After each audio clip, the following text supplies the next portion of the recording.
deuxième. La dernière, il ne reste plus qu'une demi-heure pour nous, on va avoir 5 minutes de plus. Il est prêt, le Miguel? On est prêt, comme l'OM.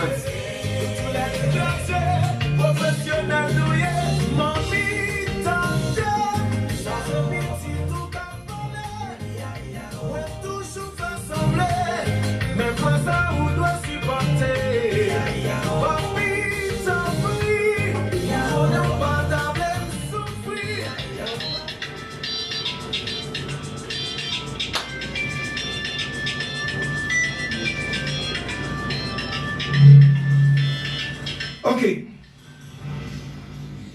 Voilà, je vais commencer. On l'a en face, en vrai, il est en face de moi, sous ma droite, vous le voyez bien. Monsieur Michael, qui nous vient directement de Marseille. Michael, bonsoir. Bonsoir à tous. Alors, peux-tu te présenter, nous dire d'où tu viens et un petit peu nous parler de ta galère? Ben, en fait, comme tu l'as dit, je suis né à Marseille. Bon, comme je le raconte dans mon livre, ma mère, elle a rencontré un Marseillais, bon, avec qui elle est amoureuse. Finalement, ben, quand elle arrive à Marseille, elle s'est rendue compte que c'était un voyou. Et en fait, il a voulu, c'est vrai, il l'a tapé plusieurs fois pour la mettre sur le trottoir. Donc c'est vrai que mon histoire, elle commence à Marseille. Bon, ben, au bout de 2 ans, j'avais 2 ans, ma mère, elle est partie, parce que bien sûr, elle ne voulait pas faire le trottoir. Et du coup, j'ai atterri à Paris, ensuite en Bretagne, un petit peu partout. Bon, c'est vrai que quand j'étais jeune, bon, ben, j'étais un petit peu dégoûté que tout ça, ça m'arrive. Mais finalement, aujourd'hui, un petit peu à l'image ben, de ce que disait le chanteur juste avant, ben, c'est un vrai partage. Ça m'a permis aussi de connaître beaucoup de régions, beaucoup de personnes, et puis d'avoir l'esprit beaucoup plus ouvert que quand on est enfermé dans une ville ou dans une case, quoi. Voilà. Alors, comment tu t'y plais bien à Marseille ou... Alors en fait, bien sûr, j'y suis retourné plus d'une fois. Je suis content parce que dernièrement, ben, comme je te l'avais dit, j'avais l'objectif principal pour moi, c'était de retrouver ma fille. Du coup, ma fille m'a dit qu'elle avait aussi une petite. Donc, je suis devenu grand-père à 44 ans. Moi, j'ai 46 ans, ça veut dire que la petite, elle a 2 ans.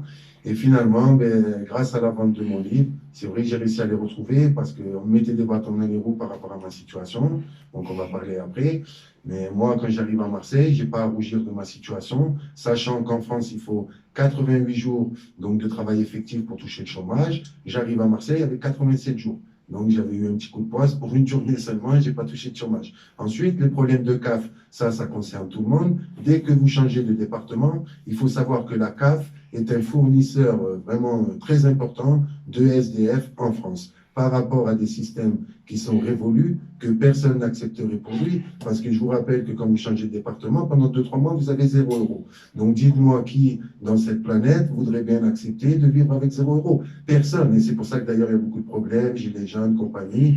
Comme on n'a pas beaucoup de temps, on ne va pas aller sur tous ces sujets, mais c'est des sujets que je maîtrise bien, parce que moi je suis un gars de la rue, j'ai vu les choses en direct live, c'est pas ce qu'on m'a raconté, moi je les ai vécus, j'ai été voir tous les organismes, donc j'ai été SDF exactement du 5 février donc à Marseille jusqu'au 2 septembre.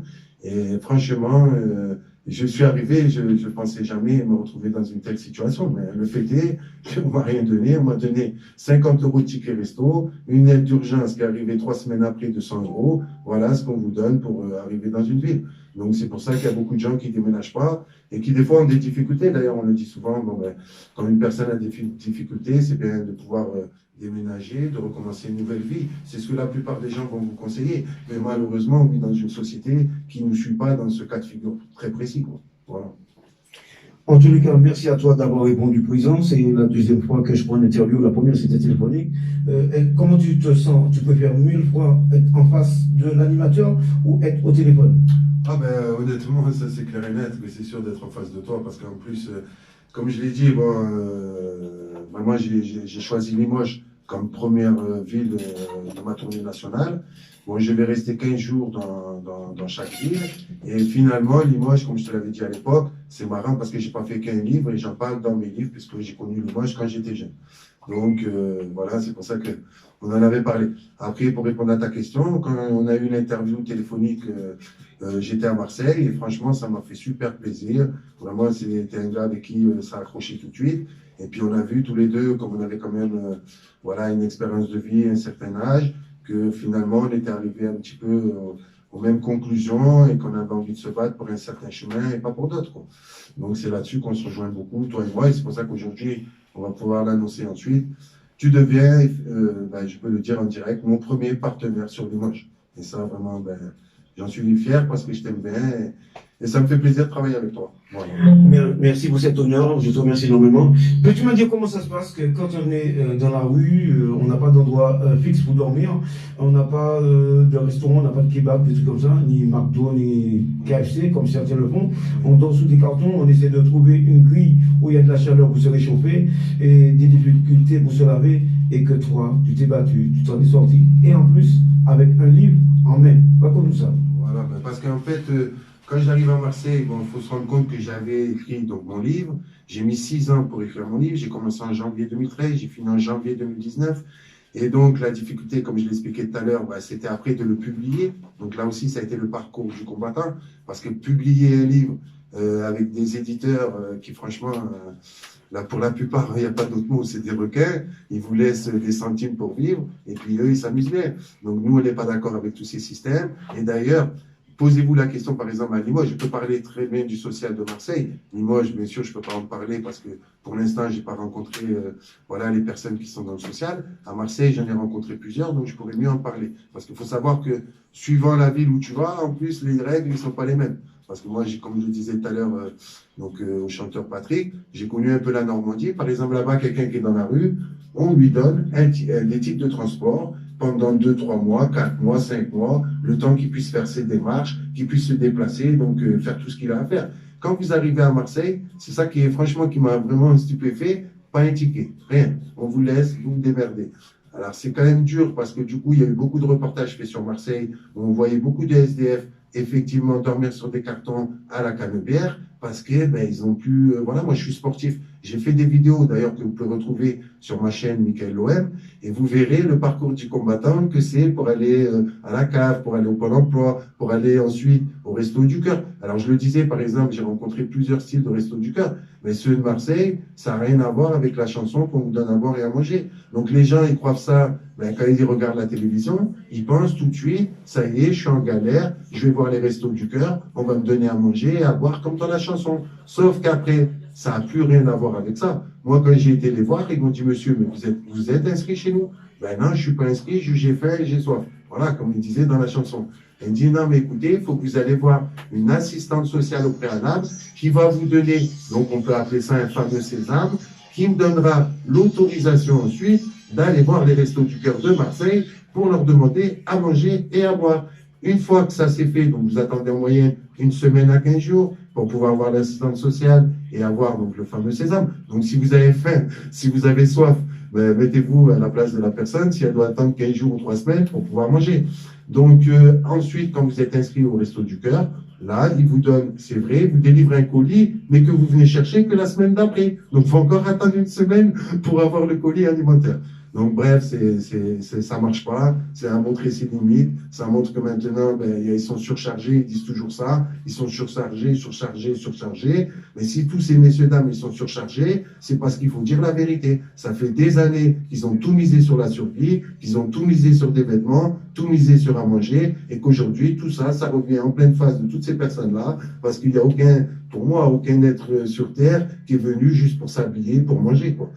Chaque personne, même dans la rue, on le dit souvent, et c'est d'ailleurs ce qu'oublient souvent les gens, c'est que dans la rue, il vous reste quoi? Le respect, la dignité. Donc avec ça, les gens, ils ont envie de faire leur propre truc. Moi, j'ai vu des SDF dans la rue qui ne voulaient pas mettre la main. Moi, j'ai jamais fait la manche. Et il y en a plein, ils sont comme ça parce qu'ils veulent faire quelque chose. Alors moi, je respectais, comme j'avais montré dans des vidéos, par exemple, dans la musique, il y en a, ils font de la musique, et là, il y a des gens qui leur donnent des pièces par rapport, justement, à la prestation qu'ils font. Et ça, moi, je trouve ça super, parce que c'est une créativité, et donc, on est payé par rapport à sa créativité. Après, étendre la main, attendre que ça se passe, si on fait comme ça, les caisses, ils sont toujours vides, il n'y aura personne qui va s'en sortir. D'ailleurs, donc après, pour finir par rapport au livre, posez-vous la question, à Limoges, combien de SDF vous avez vu écrire un bouquin, publier un bouquin et s'en sortir dans la rue avec? À mon avis, vous n'allez pas en trouver beaucoup. S'il y en a un, ce sera maximum. D'ailleurs, il n'y en a eu qu'un à Paris qui a réussi à le faire. Il faut être honnête parce que tout à l'heure, tu en avais parlé. Tu disais, j'étais le seul en France. Non, c'est pas tout à fait exact parce qu'il y a eu des renseignements depuis sur YouTube. Et puis, comme je t'ai dit, moi, à la base, je m'en foutais un petit peu de ce titre honorifique. Mais il y a eu un SDF à Paris qui s'en est sorti grâce à un livre. On a fait toute une publicité. Par contre, c'est des gens qui ont écrit pour lui. Moi, la différence, mon livre, je l'ai écrit tout seul. Après, j'ai payé, comme tout le monde, un écrivain public pour pas qu'il y ait de faute. Et c'est vrai que du coup, par contre, je suis le seul SDF à Marseille ayant écrit son livre, publié son livre, l'ayant vendu dans les rues sans faire la manche et avoir réussi à sortir de la rue grâce à ça. Voilà. En tout cas, merci pour tout ce que tu dis, tout ce que tu fais. Et je suis très, très touché. Je te sors mon chapeau. D'ailleurs, tu as des confirmations de Chantal qui te soutient, qui te souhaite bon courage. Et il y en a bien d'autres encore. Donc, peux-tu nous parler du projet que tu as en faisant le tour du monde, je sais pas pourquoi. Non, en fait, c'est pas tour du monde. Voilà, je vais t'expliquer parce que justement en direct pour que tu comprennes bien. Donc, comme je t'ai dit, moi, en fait, tout ça, ça m'a permis aussi de créer une association. Parce que c'est vrai que là-bas, contrairement aux stéréotypes qui disaient qu'il n'y a personne va nous aider, patatine, tout ce qu'on entend tous les jours, il y a eu des personnes qui m'ont aidé, vraiment, ils ont été super. Et vraiment, sans eux, peut-être je ne serais même pas là en face de toi aujourd'hui. Donc, il faut ici en prendre conscience, le reconnaître. Et si on a réussi à s'en sortir et qu'on a la pêche comme moi j'ai la pêche, je me suis dit, pourquoi pas créer une association pour justement aider les autres. Alors, comme moi, je ne crois pas au truc où il y a 1000, 2000, 5000 personnes, parce que j'en serais pas capable, j'ai appelé ça les 13 SDF. Voilà. Pour faire une toute petite équipe de 13 personnes qui sont déterminées comme moi à vraiment sortir de la rue. Alors, dans l'équipe des 13 SDF, je l'avais annoncé à l'époque sur Marseille, parce qu'on m'avait posé beaucoup de questions à ce sujet. J'avais dit, pour être dans l'équipe, il ne faut pas forcément être un SDF. Donc, pour entrer dans l'équipe des 13 SDF, ça sera ça la règle de l'association, soit être un SDF, soit être un ancien SDF, soit être une personne en difficulté. Et dans une personne en difficulté, ça peut comprendre, par exemple, un exemple, une personne seule chez elle, comme j'en ai vu beaucoup à Marseille, des femmes seules avec des enfants qui sont dans des grosses difficultés et qui simplement, alors c'est ce que j'ai eu comme partenariat, on se gèle dehors. Donc, si vous pourrez regarder sur Marseille, c'est l'association que j'ai choisi d'avoir un partenariat avec eux parce que vraiment ils assurent. Il s'appelle On se gèle dehors. Tous les samedis à la Canebière, ils donnent à manger gratuitement à tous les SDF de la rue. En plus, ils leur apportent la joie. Parce que souvent, c'est ce qu'on oublie. Moi, je vois souvent dans les grosses associations des gens qui sont déprimés, qui en ont marre, qui sont au bout du rouleau. Et c'est eux qui doivent donner la joie aux SDF pour qu'ils s'en sortent de la rue. Donc, vous voyez bien que ça ne tient pas la route. Donc, on le dit souvent, un acte de bonté, il faut essayer de l'accompagner si on peut, bien sûr, avec la joie. Parce qu'apporter la joie à quelqu'un est sympa, des fois même sans l'aider. Moi, j'ai des personnes, des fois, ils étaient là, bonjour, j'espère que tu vas passer une bonne journée. Moi, c'est chaleureux, ça donne du baume au cœur et tout, ça donne envie de s'en sortir, quoi, voilà. Tout simplement, des fois, des petits mots comme ça peut changer, voilà, une journée et nous rendre positifs. Parce que c'est vrai que la rue, donc, tu m'as posé la question tout à l'heure, est-ce qu'on dort sur des cartons? Je prends l'exemple à Marseille, les 2 seules fois où vraiment je ne pouvais plus, quoi. Que j'ai flanché, j'ai dormi sur un banc. 10 minutes après, il y avait des jeunes, ils ont voulu me voler. Et la grosse difficulté, c'est que quand on est dans la rue comme ça, si on a le malheur de s'endormir, il y a des gens, ils ont honte de rien et carrément, ils dépouillent des SDF dans la rue, quoi. Donc là, on est arrivé à un tel niveau de médiocrité que vraiment, tu es dégoûté de voir ce genre de choses. Mais on le voit tous les jours. Moi, je peux vous faire des vidéos à chaque fois, la nuit. Il n'y a pas qu'à Marseille, je l'ai vu dans plein de villes, où tu as des jeunes, ça y est, ils sont bourrés, ils ont bu, et il faut les cow-boys. Et puis après, ils vont dépouiller des gens dans la rue, ils ont honte de rien, quoi. Voilà. En tous les cas, merci. On va faire un petit tour en musique et puis on revient. Ok, avec plaisir. Et puis vraiment, encore merci pour cette interview. Monsieur Gilbert Berton.